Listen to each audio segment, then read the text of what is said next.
Hi hello friends, welcome to my channel.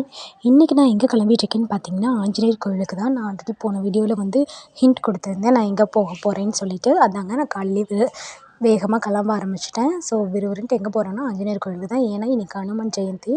So அதனால தான் நான் கோவிலுக்கு கிளம்ப ஆரம்பிச்சிட்டேங்க. ஸோ நாங்கள் போகிற வழி வந்து எப்படின்னு பார்த்தீங்கன்னா, ஃபுல்லாக தென்னந்தோப்பு அந்த மாதிரி தாங்க இருக்கும். கோவில் வந்து மலை மேலே இருக்குங்க. ரொம்ப ரொம்ப அழகாக இருக்குங்க ஆஞ்சநேயர் கோவிலுங்கும்போது.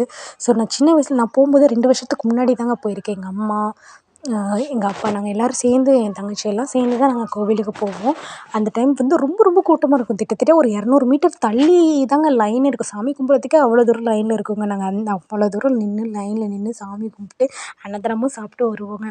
பட் போன வருஷம் என்னால் போக முடியல. பட் இந்த வருஷம் வந்து சரி, இந்த வருஷம் கண்டிப்பாக போகணும், போய் பார்க்கணும் அப்படிங்கிறதுக்காக நாங்களும் கிளம்ப ஆரம்பிச்சிட்டோங்க. போகிற வழியில் வந்து ரொம்ப ரொம்ப அழகாக இருந்துச்சுங்க. இந்த கோகனட் க்ரௌலாம் வந்து கோகனட்டு தென்னை மரத்துக்கு மத்தியிலேயே வந்து இந்த மாதிரி மண்டபம் மாதிரி கட்டியிருக்காங்க. என்கேஜ்மெண்ட்டு, வெட்டிங் அந்த மாதிரிலாம் ரொம்ப அழகாக இருக்கும். நான் உள்ளார போக சான்ஸ் கிடைச்சா கண்டிப்பாக அதை உங்களுக்கு வீடியோவாக எடுத்து போடுறேன்.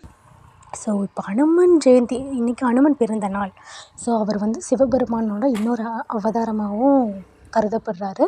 அண்ட் அவருக்கு இன்னொரு பேர் என்னென்னா மாருதி அப்படிங்கிற மாதிரி இன்னொரு பேர் இருக்குங்க. ஸோ நமக்கு வந்து ஒரு ஆஞ்சநேயர்னாவே ஒரு தைரியமாக இருக்கும். அவங்களுக்கும் ஆஞ்சநேயர் கும்பிட்றவங்களுக்கு வந்து லைஃப் வந்து எதாக இருந்தாலும் தைரியமாக ஃபேஸ் பண்ணுவாங்க அப்படிங்கிற மாதிரியும் ஒரு நம்பிக்கை இருக்குதுங்க. அதனால் நம்மளும் போய் கும்பிட்டு எப்படிங்கிறது நம்ம லைஃப் இனிமேல் தைரியமாக எதாக இருந்தாலும் ஃபேஸ் பண்ணணும் அப்படிங்கிறதுக்காக நாங்களும் கோவிலுக்கு கிளம்பிட்டோங்க. இப்போ என்ட்ரன்ஸ் உள்ளார வந்துவிட்டோம். பட் பாருங்களேன், பயங்கர கூட்டமாக இருக்குது. ஃபுல்லாக காரு தாங்க, ஏகப்பட்ட கார் லைன்லேயே நிற்குங்க. மலை மேலே வரைக்கும் லைன்லேயே நிற்குது. நீங்கள் உங்களுக்கு பார்த்தாவே அப்படியே தெரியும். சரி அப்படின்னு சொல்லிட்டு எங்கள் வண்டியை நாங்கள் ஓரத்தில் நிறுத்திட்டு நாங்களும் மேலே மலைக்கு வந்து நடந்து போக ஆரம்பிச்சிட்டோங்க. பார்த்திங்கன்னா 2 வீலர்ஸ் இங்கேயே ஒருத்தர் நிற்கிது. பட் போன தடவைலாம் 2 வருஷத்துக்கு முன்னாடிலாம் இங்கெல்லாம் நிற்க கூட முடியாதுங்க. வண்டியே உள்ளார ஏற்ற விட மாட்டாங்க. பட் இந்த வருஷம் கொஞ்சம் கூட கம்மியாக இருக்குது. ஏன்னா திங்கக்கிழமை, அதனால அப்படி இருக்கோ என்னமோ. ஸோ நாங்களும் லைனில் நிற்க ஆரம்பிச்சிட்டு, பார்த்திங்களா எங்கேருந்தே லைனில் நிற்கிறோம் பார்த்திங்களா. கோவில் வந்து இன்னும் போகணுங்க. ஒரு 150 மீட்டர் இன்னும் போகணும். பட் நாங்கள் இங்கேயே லைன் ஆரம்பிச்சிட்டோங்க. பார்த்திங்களா, இது வந்து ஃபுல்லாக வந்து காடு சைடு மாதிரி தாங்க இருக்கும். பார்த்திங்களா, ஃபுல்லாக ட்ரீ, மரங்கள் எல்லாமே இருக்குது. ரொம்ப அழகாக இருக்குங்க. நிம்மதியாக பீஸ்ஃபுல்லாக இருக்கும். அங்கே வந்து நிறைய கடைகள்லாம் போட ஆரம்பிச்சிட்டாங்க. பார்த்திங்களா, இது மல்லிகைப்பூவில் வந்து அழகாக செஞ்சு மாலைகள் அது மாதிரி நிறைய கடைகள் போட்டிருக்காங்க. பஜார் மாதிரி இருக்குதுங்க நிறைய. ஆனால் பட் எல்லாமே ரேட்டும் கம்மியாக இருந்துச்சுங்க. நான் கேட்டேன். பட் சின்ன வயசில் நான் இதெல்லாம் வாங்கணும், இதெல்லாம் எங்கள் வீட்டில் கேட்பேன். அப்போ வந்து இல்லைப்பா, காசு இல்லைப்பா அப்படின்னாலே நான் அமைதியாகிடுவேங்க. ஆனால் இப்போ வந்து இதை வாங்கினா வாங்குறதுக்கு காசு இருக்குங்க, நானே வாங்கியிருப்பேன். ஆனால் இப்போ இதை வச்சு நான் என்னங்க பண்ண முடியும்? ஒன்றும் பண்ண முடியாது. கம்மல்லாம் ரொம்ப ரேட்டாக கம்மியாகவும் இருந்துச்சு, நல்லா இருந்துச்சுங்க. அப்படியே அழகாக இருந்துச்சு அப்படிங்கிறதுக்காக நானும் பார்த்துட்டு இருந்தேன். சரி, நம்ம நெக்ஸ்ட் டைம் வாங்கிக்கலாம். இப்போ வாங்கி என்ன பண்ணுறது, ஆல்ரெடி இருக்குது அப்படிங்கும்போது பாருங்கள், எல்லா கிளிப்பில் சீப்பாக இருந்துச்சு. அந்த ஒரு பாக்கெட்டில் வந்து ஒரு 6 கிளிப் என்னமோ இருக்குதுங்க. அது 20 ரூபா தான் அப்படிங்கிற மாதிரி இது பண்ணியிருந்தாங்க. இந்த பிளாஸ்டிக் டப்பெல்லாம் 10 ரூபா தான் அப்படின்ற மாதிரி சொல்லி வித்துட்டு இருந்தாங்க. சரி, ஓகே, சீப்பாக கிடைக்கும் போதே நான் வாங்கிக்க வேண்டியதான் அப்படிங்கிற மாதிரி நாங்களும் சரி தேவையானதை மட்டும் வாங்கிட்டு கிளம்பிட்டோம். இந்த பக்கம் பார்த்தா அந்த பக்கமும் கடை, இந்த பக்கம் ஃபுல்லாக வந்து போன தடவையோட இந்த தடவை கடை அதிகங்க. அதுக்கப்புறம் அங்கே பார்த்தீங்களா எய்த்தாப்புல அது வந்து நவகிரகங்கள் இருக்கிற இடங்க. அவங்க தனியாக செப்பரேட்டாக ஒரு கோவில் கட்டியிருக்காங்க. ஸோ ஃபுல்லாக அங்கேருந்து வந்ததுக்கப்புறம் இங்கே நிறைய கடைகள், இங்கே பார்த்திங்களா பேக்கெல்லாம் இருக்குது. அந்த பக்கம் செடிலாம் வச்சுருக்காங்க, செடிலாம் வச்சு விற்றுட்ருந்தாங்க.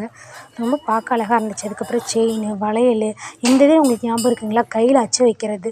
ஸோ எனக்கு வைக்கணும்னு ஆசை. பட் எங்கள் அப்பா தான் வந்து முன்னாடி இருக்கிறத விட இப்போலாம் கெமிக்கலாக இருக்கும், ஸோ அதெல்லாம் வேண்டாம், அதெல்லாம் அழகாக வீட்டில் மருதாணி இருக்குல்ல, அதை அரைச்சி வச்சுக்கோ அப்படின்னு சொல்லிட்டாங்க. சரி, ஓகே, அதுவும் ஓகே தான் சொல்லிட்டு நாங்களும் வந்துவிட்டோம். அதுக்கப்புறம் முருகன் ஃபோட்டோ, நிறைய தள்ளுவண்டி கடைகள்லாம் நிறைய கிளிப்பு, வளையல் அப்படின்னு இருந்துச்சு, பலூன்லாம் இருந்துச்சுங்க. இப்போல்லாம் வாங்கி என்னங்க பண்ணுறது? முன்னாடினா வாங்கி கொடுத்தா விளையாடிருக்கலாம். இப்போல்லாம் வாங்கிச்சு விளையாடணுன்னா அதெல்லாம் முடியாது. அதனால சரி பார்த்துட்டு அழகாக இருக்குதுன்னு சொல்லிட்டு நாங்களும் அப்படியே கிளம்பிட்டுருக்கோங்க. முன்னாடி நடந்து போக கூட்டம் எப்படியோ ஒரு 30 to 45 மினிட்ஸில் ஒரு சாமிக்கிட்டலாம் போயிட்டோங்க. கிட்டக்க வந்துவிட்டோம். ஸோ இது சாமி கோவில் கிட்ட இருக்க கடைகள்ங்க. அதுக்கப்புறம் கொஞ்சம் கிட்டக்க வந்து பார்த்தா தான் தெரியுதுங்க, கோவில் கட்டிகிட்ருக்காங்கங்க. அந்த மூலஸ்தானத்தை திறக்கலைங்க. ஃபுல்லாக இப்போ தாங்க கோவில் கட்டிகிட்ருக்காங்க. சாமியை வெளியில் வச்சு தான் இந்த தடவை அனுமன் ஜெயந்தி நாங்கள் கொண்டாடினோம். பார்த்திங்களா, அங்கே கல்லெல்லாம் இருக்கும் பார்த்திங்களா. இதுதான் அந்த பக்கம் கோல்டு கலரில் கோபுரம் தெரியுங்களா, அதுதாங்க கோவில். பட் அதுக்கு முன்னாடியே வாழை மரம் பந்தல் கட்டியிருக்காங்களே, இங்கே தாங்க சாமி வச்சுருக்காங்க. நாங்கள் நினச்சோம் நாங்கள் அது வரைக்கும் போவோம் அப்படின்னு நினச்சோம். பார்த்தா இங்கேயே சாமியை கும்பிட்டு இது பண்ணிகிட்ருக்காங்க. அநேகமாக இப்போ தான் ஸ்டார்ட் பண்ணியிருக்காங்க போலங்க கோவில் கட்டுறதுக்கு. இது கட்டி முடிக்கவே எனக்கு தெரிஞ்சு ஒரு 3 இயர்ஸ் ஆயிரும்னு நினைக்கிறேன். பார்க்கலாம், 1 இயரில் கட்டிட்டா ஓகே, ஜாலி. ஏன்னா ரொம்ப சூப்பராக இருக்குங்க. எப்படி இருந்தாலும் சனிக்கிழமை எல்லாருமே இங்கே வந்துடுவாங்க. நானும் சாமியை கும்பிட்டு வெளில வர ஆரம்பிச்சிட்டோம். அதுக்கப்புறம் எங்களுக்கு பிரசாதம் கொடுக்க ஆரம்பிச்சிட்டாங்க. வெளியில் வந்து இன்னொரு சாமி வச்சுருந்தாங்க. சரி ஓகே அப்படிங்கிற மாதிரி நாங்களும் துளசி பிரசாதம்லாம் வாங்கிட்டு அதுக்கப்புறம் துளசி தீர்த்தமும் வாங்கிட்டு வந்துட்டுருக்கோங்க. அதுக்கப்புறம் கீழே குமிஞ்சு தலையில் வைப்பாங்கள்ல, அதையும் வச்சுட்டு நாங்களும் கிளம்பிட்டோங்க. வெளியில் வந்ததுக்கப்புறம் இந்த பிரசாதம் தாங்க எங்கள் கையில் கொடுத்தாங்க. என்னென்னு பார்த்தீங்கன்னா துளசியும் ஒரு பூவும் வந்துச்சுங்க.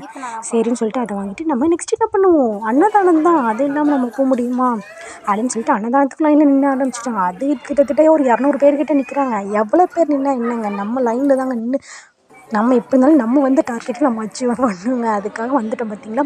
சூப்பரான சாப்பாடுங்க. சாப்பாடு, சாம்பார், பொங்கல், பாயாசம், பொரியல்னு சூப்பராக இருந்துச்சு. அதையும் நல்லா வயிறு முட்டை சாப்பிட்டுட்டு நாங்களும் கிளம்பிட்டோங்க. இந்த வீடியோ பிடிச்சா மறக்காமல் சப்ஸ்கிரைப் பண்ணிக்கோங்க, லைக் பண்ணிக்கோங்க. நெக்ஸ்ட்டு நிறைய வீடியோ உங்களுக்காக நான் எஃபோர்ட் போட்டு நான் ரெடி பண்ணுறேன். மறக்காமல் என்னை சப்ஸ்கிரைப் பண்ணி வச்சு எனக்கு சப்போர்ட் பண்ணுங்கள். தேங்க்யூ.